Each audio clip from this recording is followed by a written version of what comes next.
Hello, my name is Nazeer Khan from the Faculty of Civil Engineering Technology. I would like to welcome all viewers from Canada and around the world. In this presentation, I will be presenting to you a simple way of graphing the sine, cos, and tangent function. Now, the period that we're going to use for these functions, for the sine and cos anyhow, it's going to be 2 pi, 0 to 2 pi. And again, 0 to 2 pi will be your period. We're not going to consider any graph with a period beyond or smaller than 2 pi. That means that we won't have a multiplier of the x value or the angle itself. Okay? When we look at these two curves, we see that this one is a sine curve and it looks significantly different than the cos curve. Now, with the sine curve, it always goes through the origin of the graph. Okay, and if we look at the equation for this particular curve, it says 2 sine x. This 2 tells you the minimum and maximum, or in this case, maximum that the curve is going to go in the y direction, and the minimum that it's going to go. It's plus or minus 2. It's given right there. So we know that the amplitude, the variation from the mean, is going to be 2 and minus 2. If it's plus 2, it's going to be a maximum. If it's minus 2, it's going to be a minimum. Now, when we look at this curve, it's called a sinusoidal curve or a waveform curve. And it has a couple of unique things to it. First of all, it goes through the origin. That's one x-intercept. It has another x-intercept at pi and a third one at 2 pi. The cos curve, on the y-axis, it will have a maximum or a minimum. In this case, it's a minimum because we have a minus 3. And again, the coefficient right here dictates the limits of the curve in the y direction. Okay, you're going to have a maximum of plus 3 and a minimum of minus 3. Okay, it's called the amplitude or variation from the mean. Okay, and when we look at this curve, it's considered to be a bell curve. It reminds you of a bell. Okay, and what else about this? Those are the two curves. Let's go and discuss some of the common things about these curves. When we look at one of the common things, is the x-axis. Now, where do we get the graduation? Why does it have to be there? When we look at the unit circle, we have a radius of 1, okay, with the unit circle. And if we consider the angle right in here, theta, we will be plotting the angle against the y value here. That's what we're doing. And if you look at a small angle, you'll have a small y. Larger angle, you'll have a larger y. Larger y value until you get to right here. Then you'll have a maximum.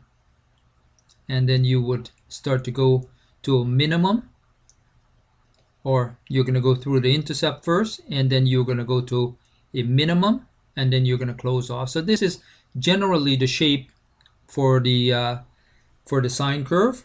And when we look at, if we were to cut this circle right there and laid out as the x-axis of our graph, we will see it's exactly the same. There's 0, 90, or 90 is pi over 2, pi, 3 pi over 2, and 2 pi. It's all the graduation. These are the major graduation. You could have graduation in between here that you could work out your y values for. And if you want a defined curve, you should use the table of values and work out each one of the value. We will see a table of values when we do the tangent curve. Okay, so let's go and look at this sine curve. If we were to be given this particular graph and say, what is the equation? The question is, what is the equation? Well, y is equal to 2 sine x. And why did I go 2 and not negative 2? Is because it went positive first. Okay, from the origin it went positive. Let's look at some of the commonalities between the sine and cos curve. Obviously the graduation of the x-axis is common. When we look at variation from the mean, which is the x-axis, the amplitude will be also common in both of the curve. The period in this case is going to be 2 pi. And when we look at the type of curve, well, the sine curves, both of them are sinusoidal curve or waveform curve if you extend it beyond one period. The sine curve crosses the x-axis at 3 locations: 0, pi, and 2 pi. 0, pi, and 2 pi. Now this will stay constant whether the equation is a minus coefficient or a plus coefficient. Your intercepts will stay constant. The other thing that we have to realize is between intercept, exactly halfway between, we're going to have a maximum or a minimum, depending on whether that coefficient of the equation is positive or negative. In this case, the coefficient is positive, so the curve went positive y first. If it was a negative coefficient, it would have gone negative y. Okay? So we know that exactly halfway in between two of the intercept, you are going to have a max or a min. And this is the next set of intercept. We're going to have a min in this case right there. Okay, exactly halfway. In that case, we have a max min at pi over 2 and a max min of 3 pi over 2. It's going to be either one, a maximum or a minimum. When we look at the cos curve, we have a little bit of reversal happening. We only have 2 of the intercept, the x-intercept, 1 and 2. Okay, and if you look at these two, they're exactly the max min of the sine curve, right? So it's because there's a shift of pi over 2. If I were to grab this point and pull it over to here, we will see we have a sine curve. Okay, we would have a sine curve. So that's the only real difference between sine and cos, is a shift of pi over 2. The maximum minimum is max min is going to happen on the y-axis. Okay, it's going to happen at pi, and it will happen at 2 pi too. So we're going to have 3, although it doesn't say 2 pi here, we're going to have 3 max min. Okay, this is considered to be a bell curve also. Okay, when we look at the equations, or let's graph a sine function without an equation right now. Let's just get it in our minds what we have to do. If it's a sine function and it's going positive, we're going to start from the origin. We're going to go to a max. We're going to come through the intercept. We're going to go to a min, and then we're going to close it at 2 pi. Okay, so the first thing that I want to do with this is to go and place in my x-intercept. Okay, the next thing I want to do, if I'm going to do a positive curve, I'm going to place my maximum right about there, my minimum right about there, and draw a smooth curve through those points. Okay, and now I'm going to draw the curve. Okay, and when we look at the negative side of this, if it's a negative equation, I'm going to come down to a minimum, I'm going to go through the intercept to a maximum, and then I'm going to close off right there. So let's go and place those points, those max or min-max points, and draw the curve through there. And that's how easy this is. You could also have graduation in between here, but then you would have to go and create a table of values to get your y values for each one of these. Okay, this is a simple easy way of getting the general shape of the sine curve. Let's go and look at the cos curve in the same fashion. Again, when we look at the cos curve, we know that we don't go through the intercept. We're going to have a min or a max in this case.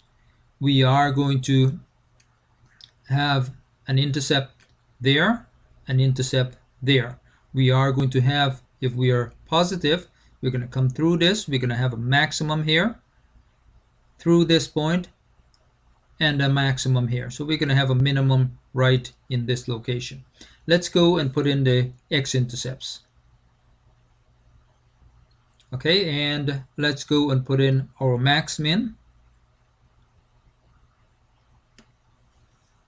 And then we're going to draw a smooth curve right through these points, right like that. And let's do that. Okay, let's do the negative one now. If it's negative, it's going to start off on the negative side of the y-axis. It will go through the same intercept. It'll have a maximum rather than a minimum. We're going to have a maximum now, go through here, and close at a minimum. Let's go and put those in. And let's draw the curve through that. And that's done. Let's go and do these with equations now. Let's start off with the sine function. We have two equations. We have a positive 15 and a negative 15. I know it's a sine function. I know that the intercept is going to be right here. It's going to be at pi and 2 pi. Let's put those in. I know I'm going to have a min-max at this location or a min-max at this location, one of the two. Because this is a positive, it's going to hit positive from the origin, so it's going to be max at 15 plus 15. It'll go through the intercept. It'll have a minimum as minus 15, and it'll close off right there. So let's go and put in our max min, and then draw a curve right through that. And likewise, if we were to do the negative, we're going to start, if we're looking at this equation here, we're going to start on the negative side of the y-axis. Okay, we've gone down to the negative side, and it's going to be minus 15. We are going to then head this way. Okay, we're going to go this way to a minimum. I'm going to go through the intercept. I'm going to go to a maximum, and then I'll close it. Let's go and put in our min-max and draw our line through that. And that's it. The sine function, fairly simple. Whatever your coefficient in your equation is, you're going to have that same coefficient. It could be 20, plus 20, minus 20. The plus will be your maximum side. The minus will be your minimum side. Let's go do the same with the cos curve. As we could see here, we have a positive cos equation or function. I know that my intercept are going to be pi over 2 and 3 pi over 2. I'm going to go and put those intercepts in. After that, I know that I'm going to start off on the positive side. I'm going to drop down through here. I'm going to have a minimum right about there. I'm going to go back up, and I'll have a maximum there. Let's go and put in our min-max, or max-min in this case, and draw the curve through that. Let's go and do the same thing for the negative. This time I'm going to start on the negative side. So I'm going to start at a minimum. I'm going to go through pi over 2 to a maximum at pi. Go through 3 pi over 2 and a minimum over here. So let's go and put those values in and draw your equation, or draw your curve, I should say. Good. And that's all there is for that. Let's look at the tangent curve now. Like I've mentioned before, the tangent curve is significantly different from the sine and cos function. Okay, the tangent function is we have to review some guidelines and stuff like that first before we get into graphing it. After we review the guidelines, it's fairly simple. Let's look at the first guideline that we have. We have two vertical asymptotes, which are limits. So asymptotes are a vertical line, and they limit the graph horizontally. And we'll see that as soon as we see a graph. These asymptotes happen at plus and minus pi over 2. Okay, when we look at plus pi over 2 is right there, and if we went in the negative direction, we'll have minus pi over. So this graph is happening in this area here. Right at that location there, my x, that should be my origin right there when we see the graph. Okay, let's go and look at the second statement.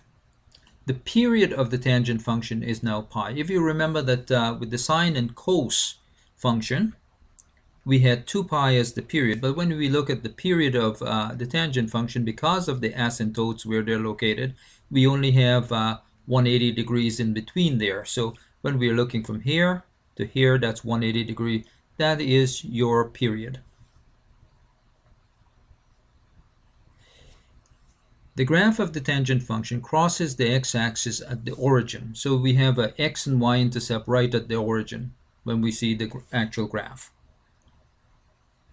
The coefficient of the equation has to be doubled for the maximum and minimum value in the y direction. Okay? The algebraic sign plus or minus of the tangent function will indicate if the graph will rise to the right of the origin or fall to the right of the origin. So we will look at that right away. Before we get into the actual tangent graph, I'm going to explain a little bit how that asymptote, those two vertical asymptote comes into place. Before we do that, we have to understand what a quadrantal angle is. When we look at this particular unit circle here, I have quadrant 1, quadrant 2, 3, and 4. Right? Quadrantal angle happens in more than one of the quadrants. You can't limit them to one quadrant. When we look at this particular angle, if we had theta here, or alpha, whatever you designate it to be, we'll have a y value, and we will have an x value, which is going to be the angle. So really, when we are plotting the functions, we are plotting these y values, and we'll see that when we create a table of values. However, the initial side of the angle is coinciding with the x-axis. The terminal side is there. But if our angle is a right angle, then we have a terminal side right at pi over 2. We cannot define it as quadrant 1 or quadrant 2. It's quadrantal angle. So that's the first thing that we need to know. The other thing about quadrantal angle, they land on one of the cardinal direction, which means that you are landing on the xy axis, and therefore you have a 0 as one of your coordinate value. Okay, if you look at this one, it has 0 for the x. This one, it has 0 for the y, 0 for the x, and 0 for the y. So it always have a 0 in it when you're landing on the xy axis. When we look at the tangent function itself, we have tangent of an angle is equal to opposite over adjacent. In this case, if this is the angle here, opposite will be y, adjacent will be x. And we have those values right there. Now, when we come to 90 degrees right here, and we have y, which is 1 divided by 0, we are having an undefined value. Okay? What it really means is that 0 could go into any number an infinite amount of time, and therefore the number is not defined. Okay, so we're going to have that here. Anytime that we have x as 0 in these coordinate set, we're going to have an asymptote. Right? So that's how we're getting the asymptotes. Let's go and look at the tangent function by itself. We have an equation this time. Y is equal to positive 2 tan x. Now, again, I would go and graduate my x-axis. I would place my y-axis in there. And I know the maximum height of my y rise or fall maximum or minimum, is going to be double the coefficient of this. So I take 2 times 2 is 4 and minus 4. I know that my period is going to be pi, so I have pi over 2 and pi over 2 will give you pi. When we look at graphing the function now, I have I'm going to start from the origin, and because this function is positive, I am going to rise to the right, and then I'm going to fall to the left. Okay, and that's how simple a quick graph of the tangent function is. We're going to do a table of values pretty soon, and you'll see it turns out to be basically the same thing. When we look at this equation again, we have a minus equation, right? Minus coefficient. We're going to set up the x-axis. We're going to set up the y-axis. I'm going to take that and double it, and it'll be one will be positive, one will be negative. I'm going to go to the origin again, but because this is minus, I'm going to have minus y value, and I'm going to the right, minus y value. And then I'll reverse it on the other side. I will have plus y value, but it's minus x. Okay, and that's basically it. Let's go and look at a function with a table of values. Now, when we look at this particular function here, I know that my maximum and minimum is going to happen at double of 4, which is 8, right? And I am going to go and pick my graduation on my x-axis. I'm going to plug it in for x, and I'm going to come up with these numbers. I have the degrees over here that matches with the radians over here, and that's because I find that sometimes students think in degrees much easier than radians, so I just placed it there. You have to have your calculator in radian mode to do these operations. If you're going to go and use any of the trig function you have with radiant angles, you're going to have your calculator in radian mode. Now, when we look at the values that we're coming up with for y, we'll notice that this one seems to be out of whack, and this one seems to be out of whack with the rest of these. Now, this is your calculator trying to speak to you, and because it cannot speak your language, it'll speak mathematics to you. And what it's trying to tell you here is that you have erroneous or an asymptote at that location, and that's what the same thing it's trying to tell you here. So you have to be able to recognize that. Sometimes these calculators, depending on the ones that you have, will give you a coordinate value when you're not supposed to have a coordinate value. It's asking you to think about this, right? So in between, we're going to plug in minus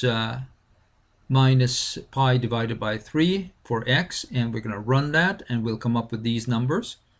And then 0 obviously will come up with 0. That's the origin, and we're going to come up with all of these. We could fit in several graduation in between here if we care to, but these ones should be good enough for a quick graph.